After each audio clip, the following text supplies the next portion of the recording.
The Tale of Johnny Town Mouse by Beatrix Potter. Johnny Town Mouse was born in a cupboard.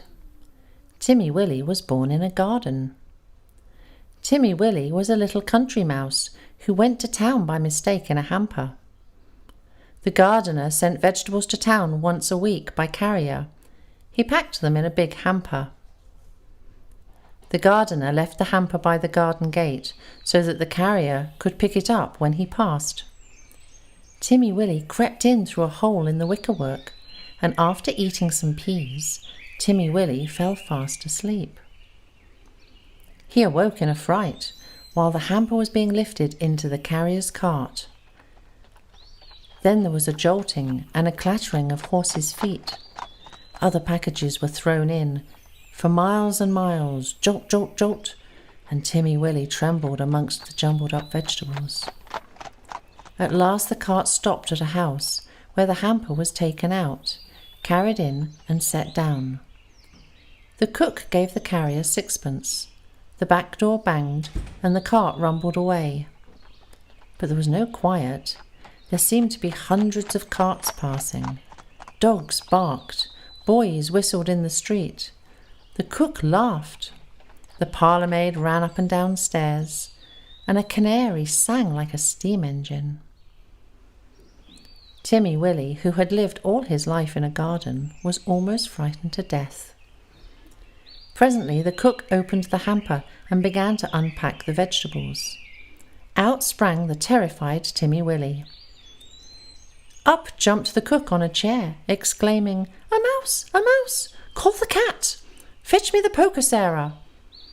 Timmy Willie did not wait for Sarah with the poker. He rushed along the skirting board till he came to a little hole, and in he popped.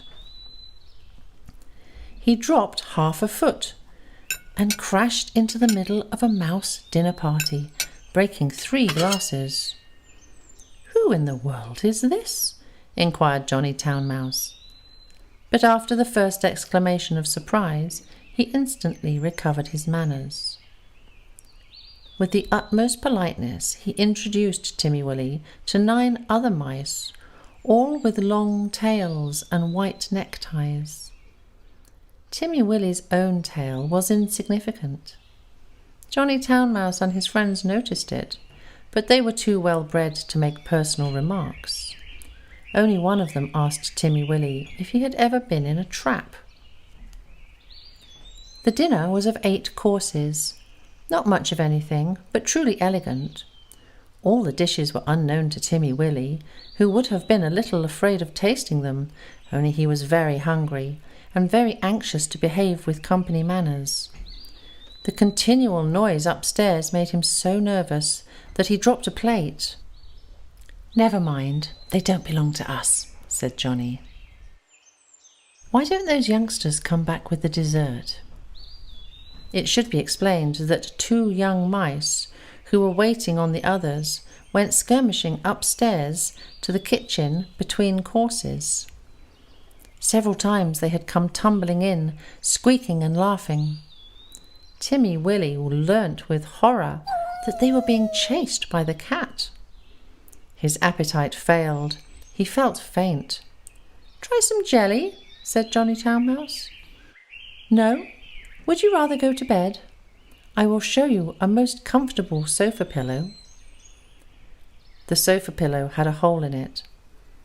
Johnny Town Mouse quite honestly recommended it as the best bed, kept exclusively for visitors. But the sofa smelt of cat. Timmy Willie preferred to spend a miserable night under the fender. It was just the same next day. An excellent breakfast was provided for mice accustomed to eat bacon, but Timmy Willie had been reared on roots and salad. Johnny Town Mouse and his friends racketed about under the floors and came boldly out all over the house in the evening. One particularly loud crash had been caused by Sarah tumbling downstairs with the tea tray. There were crumbs and sugar and smears of jam to be collected, in spite of the cat. Timmy Willie longed to be at home in his peaceful nest in a sunny bank. The food disagreed with him. The noise prevented him from sleeping. In a few days he grew so thin that Johnny Town Mouse noticed it and questioned him. He listened to Timmy Willie's story and inquired about the garden. "Sounds rather a dull place. What do you do when it rains?" "When it rains, I sit in my little sandy burrow and shell corn and seeds from my autumn store. I peep out at the throstles and blackbirds on the lawn and my friend Cock Robin. And when the sun comes out again, you should see my garden and the flowers. Roses and pinks and pansies. No noise except the birds and the bees and the lambs in the meadows." "There goes that cat again," exclaimed Johnny Town Mouse.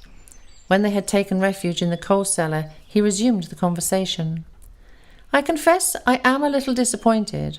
We have endeavoured to entertain you, Timothy William." "Oh, yes, yes, you have been most kind. But I do feel so ill," said Timmy Willie.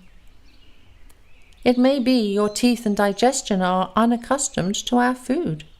Perhaps it might be wiser for you to return in the hamper." "Oh? Oh!" cried Timmy Willie. "Why, of course, for that matter, we could have sent you back last week," said Johnny rather huffily. "Did you not know that the hamper goes back empty on Saturdays?" So Timmy Willie said goodbye to his new friends and hid in the hamper with a crumb of cake and a withered cabbage leaf. And after much jolting, he was set down safely in his own garden. Sometimes on Saturdays he went to look at the hamper lying by the gate, but he knew better than to get in again, and nobody got out, though Johnny Town Mouse had half promised a visit. The winter passed, the sun came out again. Timmy Willie sat by his burrow, warming his little fur coat and sniffing the smell of violets and spring grass. He had nearly forgotten his visit to town, when up the sandy path, all spick and span, with a brown leather bag, came Johnny Town Mouse. Timmy Willie received him with open arms. "You've come at the best of all the year. We will have herb pudding and sit in the sun."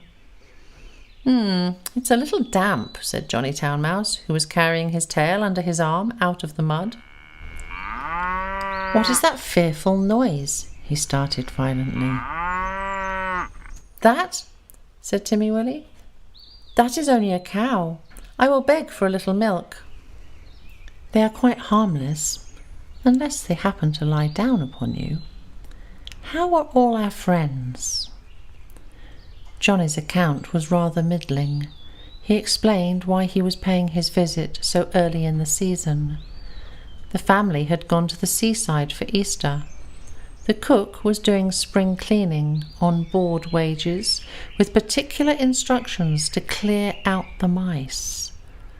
There were 4 kittens, and the cat had killed the canary. "They say we did it, but I know better," said Johnny Town Mouse. "Whatever is that fearful racket?" "That is only the lawn-mower. I will fetch some of the grass clippings presently to make your bed." "I am sure you had better settle in the country, Johnny." We shall see by Tuesday week. The hamper is stopped while they are at the seaside." "I am sure you will never want to live in town again," said Timmy Willie. But he did. He went back in the very next hamper of vegetables. He said it was too quiet. One place suits one person, another place suits another person. For my part, I prefer to live in the country like Timmy Willie.